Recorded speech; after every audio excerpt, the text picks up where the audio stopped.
La politique de la ville, c'est soutenir les habitants des quartiers pour les émanciper, les sortir de leur assignation à résidence, les sortir de leur assignation identitaire, leur donner la même énergie et la même confiance en l'avenir. La matinale avec Kim sur Beurre FM. Sur Beurre FM, il est précisément 8h37. Encore une fois, bienvenue à celles et ceux qui allument à peine la radio, qui nous rejoignent. Et vous êtes sur les routes, vous êtes dans les transports en commun et sur Beurre FM ce matin. Eh bien, nous avons plaisir à accueillir une invitée de marque, Madame Juliette Méadel, ministre déléguée de la ville, nommée en décembre 2024, ancienne secrétaire d'État chargée à l'aide aux victimes de 2016 à 2017. Elle a également été porte-parole du Parti socialiste, ancienne magistrate à la Cour des comptes. Elle a récemment d'ailleurs rappelé l'importance de la sécurité dans les projets de rénovation urbaine, déclarant que, je cite, la question de la sécurité est centrale, fermez les guillemets, en matière de rénovation urbaine. Tout de suite, eh bien, Madame la Ministre répond aux questions de Nasser Ketan. Nasser, bonjour. Oui, bonjour Juliette Méadel. Merci mille fois d'être présent avec nous et d'avoir accepté notre invitation. Vous avez commis un beau livre, vous êtes d'ailleurs venu ici plusieurs fois pour ça, Un impérieux besoin d'agir, c'est un livre magnifique que je recommande, dans lequel vous dénoncez la démission de l'État, l'abandon des services publics, vous réclamez un État fort et un désir impérieux d'agir. Là vous êtes aux manettes, donc vous êtes ravi.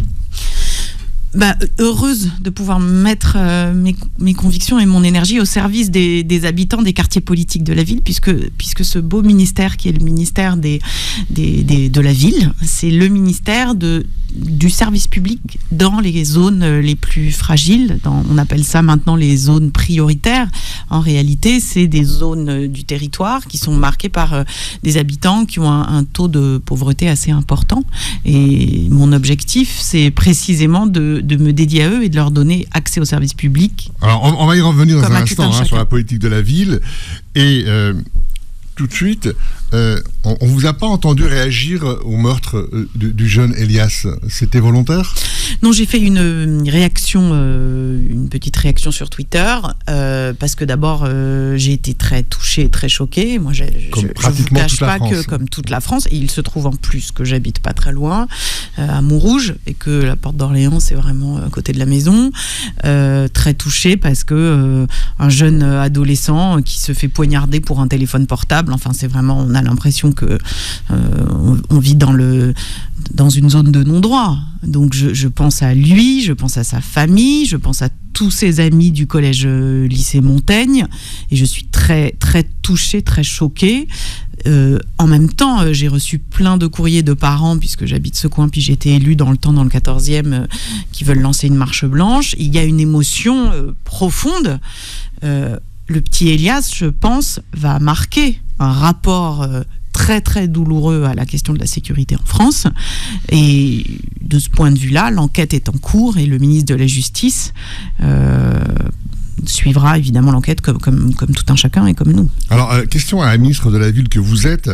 Tous ces endroits qui sont à la lisière des périphériques sont un petit peu des endroits déserts. Il y a souvent des gymnases ou des choses comme ça, mais il n'y a pas de lieu de vie. Et à la périphérie de Paris, c'est à la fois des espèces de no man's land entre la banlieue et vraiment Paris, et ils sont un peu laissés pas à l'abandon, mais on a le sentiment que des bandes peuvent se livrer à des exactions, etc. La maire du 14e a attiré l'attention d'ailleurs des ministres du Jeunesse et des Sports, du ministre de l'Intérieur là-dessus. Est-ce que vous, ministre de la Ville, vous avez peut-être une orientation particulière sur ces endroits qui sont un petit peu, entre guillemets, laissés à l'abandon ? Oui, d'autant plus que je suis aussi élue de Montrouge et que la Porte d'Orléans est exactement située entre le 14e, le périph' et le début de la ville de Montrouge. Et aux abords de toutes les communes limitrophes de Paris, il y a ces zones à cause du périph' qui sont pas très agréables, pas très bien contrôlés, effectivement, et où ce sont aussi des lieux d'insécurité. Donc oui, l'État doit être présent. Le ministre de l'Intérieur a fait un certain nombre de déclarations. Le budget renforce les moyens du ministère de l'Intérieur, et c'est tant mieux.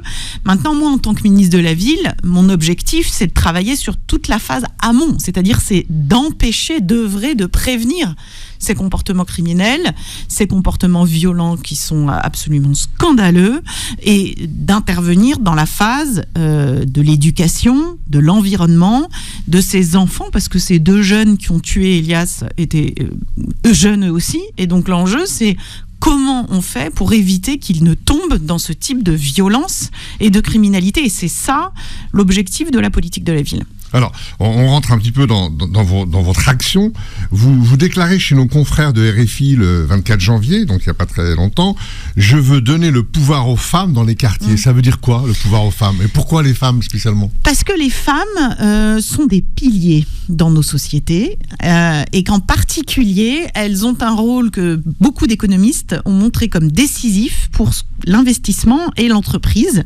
Contrairement à ce qu'on peut croire, elles ont un rôle profond à jouer dans les quartiers en tant que piliers, mais surtout, j'ai le projet sur le plan économique de les inciter et de les encourager à créer des entreprises dans le secteur de l'artisanat, du commerce, par exemple dans les activités qu'elles souhaitent mener, pour leur donner une autonomie financière, et parce que elles cadrent les familles, elles sont des facteurs de sérénité, c'est elles qui sont plus que les hommes dans la transmission. Alors, c'est comme ça. Ça n'empêche qu'il y a aussi, et heureusement, des hommes aussi qui sont dans la transmission, qui subissent aussi les discriminations. Donc, il est évident que... Mais le pouvoir aux femmes, c'est une manière de dire, comme le disait très très bien une artiste que j'adore, qui s'appelle Niki de Saint-Phal, si on donnait le pouvoir aux femmes, l'humanité serait probablement plus douce. Il y aurait plus de paix. Alors, vous donnez le pouvoir aux femmes, et vous aussi, vous parlez aussi des seniors, vous parlez des handicapés. Lors d'un récent déplacement à Marseille, vous parlez de réparer les ascenseurs. Donc, ça veut dire quoi ? La ministre de la Ville va s'atteler à lutter contre les fractures, contre les gens qui sont en situation de précarité, c'est ça que ça veut dire ? C'est au contraire, je vais m'atteler à éviter justement ces fractures pour tous ceux qui sont en situation de précarité. Pourquoi ? Parce que quand on vit dans un quartier ou dans un immeuble, dans un logement social, que l'ascenseur est en panne, qu'on est handicapé ou une personne âgée, qu'on ne peut plus sortir de chez soi pour aller faire ses courses, que ça fait la 3e fois dans le mois que l'ascenseur est en panne, eh bien on a à juste titre, un sentiment de délaissement. Ou bien quand vous habitez un logement social, que vous payez votre loyer, que vous payez vos charges et que les poubelles ne sont pas bien ramassées, ou encore que les boîtes aux lettres ne ferment pas. Donc tout ça, c'est le travail pour les logements sociaux, c'est le travail des communes et de l'État, que de faire en sorte que ces logements soient bien entretenus. Alors, heureusement qu'on a des bailleurs sociaux, c'est-à-dire ceux qui ont construit et qui entretiennent les logements, et ce sont des partenaires pour l'État, pour les communes.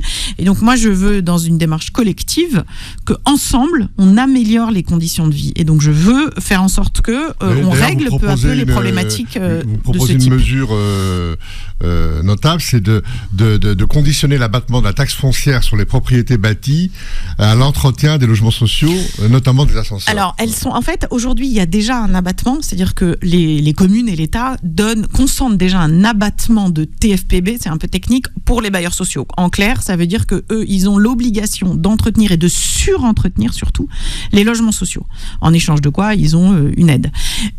Aujourd'hui, la plupart le fait bien, il n'y a pas de difficulté particulière, mais il y a quand même des endroits où les habitants se plaignent des problématiques d'entretien. Ce que je vous ai dit, de la saleté, également des problèmes d'accès aussi au commerce. Bon. Donc moi, je veux aider les bailleurs sociaux à le faire. Et pour ceux qui n'exécuteraient pas leur obligation d'entretien, réfléchir, oui, à une hypothèse de sanction, peut-être la suppression de cet abattement. Vous savez, c'est une question aussi de respect pour les habitants. C'est aussi une question de valorisation des bailleurs sociaux qui font bien leur travail. Ça leur coûte plus cher, Il y a des bailleurs qui entretiennent bien, ils dépensent plus, faut en tenir compte, il faut aussi les valoriser, il faut aussi les aider, et en revanche, ceux qui ne font pas bien leur travail, il faut pouvoir mieux les encadrer et éventuellement envisager des sanctions. Kim, une question. Oui, effectivement. effectivement, on a le sentiment qu'il y a, en tout cas ce qui est annoncé, une diminution du budget de 14%. Comment vous allez pouvoir justement mener, on va dire, toutes ces actions, parce qu'on sent que vous avez une volonté, si le budget justement est entamé et que vous avez moins de moyens?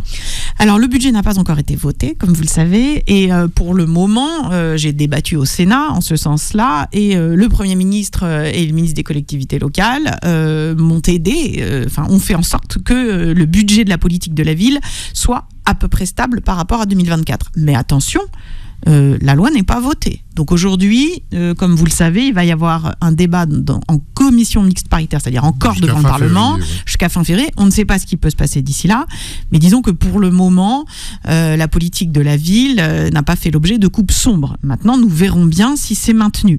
La question du budget est essentielle, parce que, évidemment, qu'est-ce qu'on fait concrètement, nous? On permet, par exemple, d'avoir ce qu'on appelle des adultes relais dans les quartiers, c'est-à-dire des personnes qui sont rémunérées par l'État pour encadrer, être présent, faire du lien dans les quartiers. On s'occupe aussi également, par exemple, de ce qu'on appelle les cités éducatives. C'est-à-dire, on fait en sorte que à l'école, il y a un accompagnement de 0 à 25 ans pour les jeunes. On soutient des activités culturelles, des activités sportives. Bref, on fait, avec la politique de la ville, on fait du lien dans ces quartiers qui sont en difficulté, et ensuite j'agis auprès de tous mes autres collègues ministres pour que la santé, l'éducation, la sécurité, la justice remplissent leurs fonctions primordiale dans les quartiers aussi, et que ces quartiers ne soient pas les grands oubliés de la République. Alors Juliette Méadel, on a quand même l'impression que vous vous attelez à un travail de titan, pour pas dire aux travaux d'Hercule. Il y a une chape de plomb qui s'est abattue sur la France et sur l'Europe de façon générale, un vent de xénophobie. On pointe l'immigration comme la principale responsable des problèmes dans les quartiers, que ce soit du logement, que ce soit de la délinquance, etc. Et le 24 décembre sur LCI, vous avez vilipendé la préférence nationale chère à Marine Le Pen.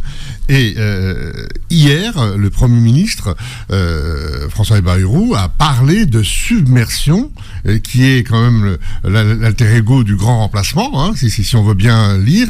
Est-ce que là, il n'y a pas un glissement sémantique, vous qui êtes attaché à l'état de droit, à la République, est-ce que là, il n'y a pas quand même un glissement du Premier ministre, où on dit, voilà, il y a une submersion, c'est un grand écart. Comment vous gérez ça? Écoutez, le Premier ministre, quand il m'a proposé de rejoindre son gouvernement, m'inspire d'abord une profonde confiance, parce que ça fait très longtemps qu'on se connaît, et c'est l'homme qui s'est toujours prononcé contre la préférence nationale. Il a rejeté le référendum sur l'immigration.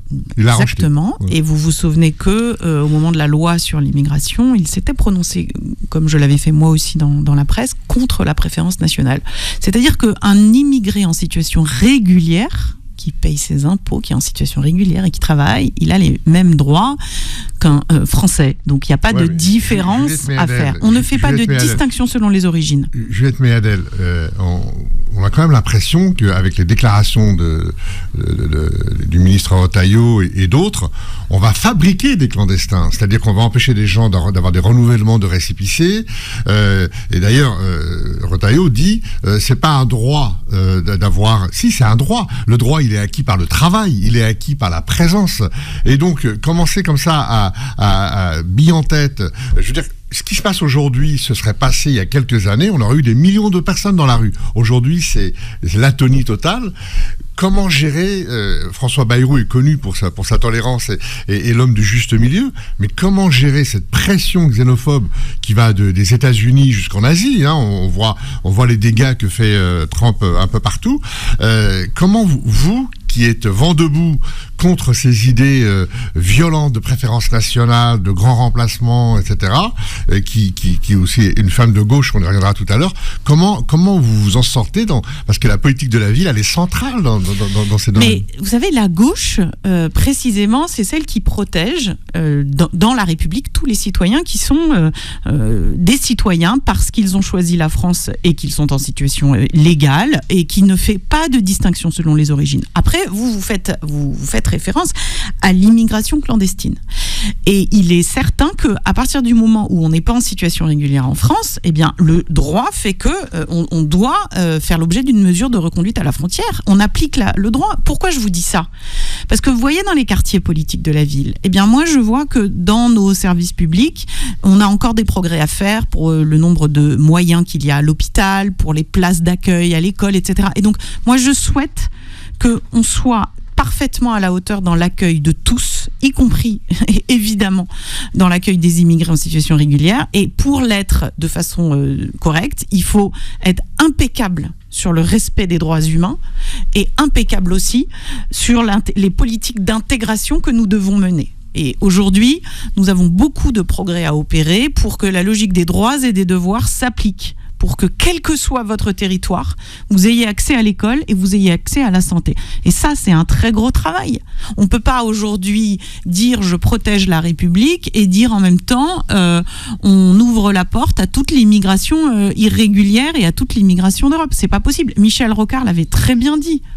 On doit prendre notre part de la misère du monde, mais notre part. Qui travaillent depuis des années, qui ont une famille, qui ont un appartement, qui cotisent à la sécurité sociale, et ne pas renouveler leur récépissé ou c'est fabriqué. Mais il n'a pas été question. Le Premier ministre. Le décret de l'Intérieur n'est pas une machine à fabriquer du clandestin. Non, parce que le Premier ministre a été très clair et le ministre de l'Intérieur aussi. Il y a des critères qui s'appliquent au cas par cas, qui seront examinés pour chaque personne, et pour chaque personne, on regardera de quelle manière on les régularise, mais il est évident qu'à partir du moment où on remplit les critères légaux, qu'on est présent, qu'on travaille, qu'on paye ses impôts, ça c'est une vraie démonstration de l'envie d'être citoyen de France, et que dans ce cas-là, il y a évidemment tout à faire pour pouvoir intégrer correctement les citoyens. Une question. Madame la ministre, dans le prolongement du sujet que vous venez d'aborder, on parle là par exemple des chefs d'entreprise qui sont montés au créneau face donc au ministre de l'Intérieur, qui ont demandé d'ailleurs un rendez-vous pour parler de ces gens qui pourvoient des emplois dont les Français ne veulent pas. Par exemple, on va prendre le cas des restaurateurs en France, et notamment en Ile-de-France. On sait que dans l'arrière-boutique, dans la cuisine, à la plonge, etc., ce sont des gens parfois en situation irrégulière. Ils représenteraient a priori 35% du personnel. Et ces gens, aujourd'hui, sont là, travaillent, cotisent, ne bénéficient pas de la protection sociale, puisque ce sont des gens en situation irrégulière, donc forcément ne vont pas profiter de leurs droits. Comment on fait pour régulariser ces gens ? Pourquoi il n'y a pas cette régularisation alors que c'est une demande des patrons français ? Mais il y a une discussion qui est en cours. Moi, je ne suis pas ministre de l'Intérieur, honnêtement, donc je me garderai bien d'intervenir dans le champ qui n'est pas le mien, mais le ministre a, me semble-t-il, déjà indiqué quel était son cadre, déjà indiqué qu'il examinerait les cas. Il existe, comme vous le savez, il existait la circulaire Valls qui prévoit des conditions de régularisation avec des critères de durée, etc. Donc, la France qui est durcie par le nouveau ministre. Mais attendez, il y a aujourd'hui une nécessité de mieux accueillir, d'être capable d'intégrer davantage et surtout, vous l'avez dit, d'éviter ces situations de personnes qui travaillent en situation irrégulière qui n'ont aucun droit. Donc il faut absolument que tout ça soit mis de façon respectueuse du droit, des droits humains et du droit français. Alors après, qu'on cherche à maîtriser les flux migratoires, et que le ministre de l'Intérieur le fasse, me paraît nécessaire. Mais tout l'enjeu ensuite, c'est comment on traite ceux qui sont en France, et il faut les traiter comme des Français. Et moi, je m'y attelle en travaillant notamment dans les quartiers politiques. Alors, en tant que ministre de la Ville, vous êtes confronté aussi à une inertie administrative et même, je dirais, de l'État. On a eu deux grands ministres, entre guillemets, de la Ville. On a eu Michel Delebarre sous la présidence de François Mitterrand, et on a eu le plan Borloo à hauteur de 1,5 milliard d'investissement qui devait être fait, qui était un vrai plan qui a été mis de côté par Emmanuel Macron. Comment vous situez votre action dans cette histoire, dans les quartiers, parce que les ministres de la Ville passent, se rassemblent et on les oublie vite fait et les problèmes demeurent. Qu'est-ce que vous auriez envie de laisser lorsque vous partiriez de ce ministère ? Bon, d'abord, c'est pas tout à fait vrai que rien ne s'est passé depuis une dizaine d'années. Il y a beaucoup de mesures qui ont été prises. Pour ne vous en citer qu'une, j'étais à Marseille il y a 2 jours. Le président de la République a lancé, il y a maintenant 5 ans, un grand plan qui s'appelle Marseille en grand. 2000 ans. avec beaucoup de moyens, environ 3 à 5 milliards d'euros qui sont et seront investis à Marseille, dont Marseille en grand, en gros, c'est aux 3/4 des quartiers politiques de la ville. Donc je m'y suis rendue. À quoi sert cet argent ? À faire de la rénovation urbaine, à améliorer l'accès aux services publics. Et vous dites l'État, mais l'État est présent. Moi, je peux vous dire que s'il n'y avait pas les préfets, les délégués du préfet, les associations qui sont financées par l'État, les élus locaux qui sont présents, qui font un travail considérable, les bénévoles, eh bien, effectivement, on pourrait dire que les quartiers sont laissés à l'abandon. Là, aujourd'hui, il y a une présence. Donc, la politique de la ville, elle existe peu ou prou. Alors, c'est vrai que jusqu'à il y a quelques années, il n'y avait pas, récemment, il y avait plus de ministre de la ville, c'est exact. Le fait que le Premier ministre et le Président de la République aient souhaité recréer un portefeuille ministère de la ville, ça dit quelque chose. Ça dit, c'est une priorité, on doit lutter contre les discriminations, on doit donner accès à tout un chacun au service public partout sur le territoire et on doit mettre le paquet, et ça sera l'objet de mon orientation, sur des politiques de soutien pour émanciper. Moi, ma ligne politique sur les prochaines années, la politique de la ville, c'est soutenir pour émanciper. Soutenir les habitants des quartiers pour les émanciper, les sortir de leur assignation à résidence, les sortir de leur assignation identitaire, leur donner la même énergie et la même confiance en l'avenir que s'ils habitaient au plein cœur de Nantes ou au plein cœur d'Aix-en-Provence. Oui, Juliette Méadel, vous avez rompu avec le Parti Socialiste dont vous étiez le porte-parole. Vous êtes toujours à gauche, vous avez un projet à gauche. On a le sentiment que les gens, en tout cas de gauche, se réclament de moins en moins de cet idéal politique. Je suis de gauche, mais je me soigne. Ou alors, pour être objectif, j'épouse la subjectivité des gens de droite.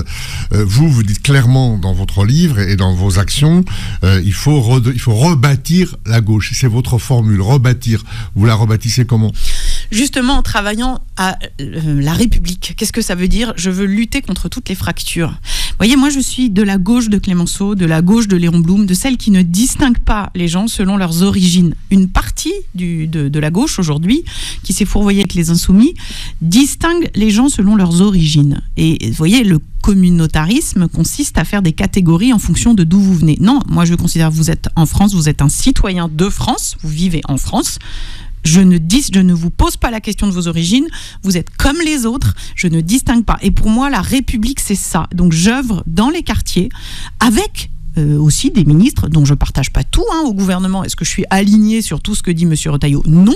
En revanche, ce qui est certain, c'est qu'il faut qu'on travaille ensemble, parce que je vous rappelle quand même que nous avons un péril, qui est le péril du Rassemblement national, et d'une certaine manière, le péril aussi des insoumis qui n'ont pas hésité à certains moments à avoir des déclarations qui n'étaient pas conformes à l'idée que je me fais de la République.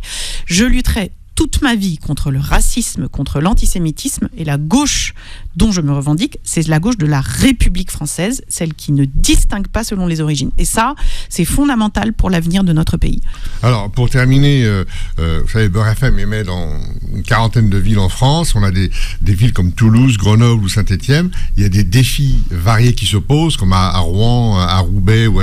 Et donc, il y a rénovation urbaine pour améliorer le cadre de vie, lutte contre le narco-banditisme, qui fait l'objet aujourd'hui de 2 mesures, notamment sur les répentis. Absolument nécessaire. De regrouper dans des prisons ensemble, améliorer le cadre de vie, lutter contre le micro-banditisme ou encore redynamisation du centre-ville. Comment votre ministère accompagne-t-il ces municipalités dans la mise en œuvre des solutions adaptées à ces besoins spécifiques ? D'abord, la politique de la ville consiste à aider les maires des quartiers les plus difficiles, notamment financièrement. On a parlé tout à l'heure de l'abattement de TFPB, mais aussi par des subventions, par des aides, par des emplois, par une présence. Mais mon travail, c'est aussi de mobiliser les autres ministres. Heureusement que le ministre de l'Intérieur a lancé, avec le ministre de la Justice, un grand plan pour lutter contre le narcotrafic. C'est le premier sujet dont me parlent les habitants des quartiers nord de Marseille, les habitants des quartiers à Argenteuil, dans le Val d'Oise ou dans la Sarthe. C'est le trafic de drogue qui leur pourrit la vie. Et donc pour ça, on a besoin d'un ministère de l'Intérieur et de la Justice fort, et on a besoin d'une ministre de la Ville qui accompagne, qui prévienne et qui se situe en amont, c'est-à-dire en prévention, en soutien de l'enfance, des jeunes et des plus fragiles par des mesures de solidarité, d'accompagnement social et d'éducation. Juliette Méadel, je rappelle que vous êtes ministre de la Ville. Bien sûr, on fera le point avec vous régulièrement. On aura grand plaisir régulièrement à faire le point sur vos avancées et sur, en tout cas, les réussites ou les échecs que vous rencontrez. Merci mille fois d'avoir accepté notre invitation. Merci à vous. Et à très bientôt et bon vent. À bientôt.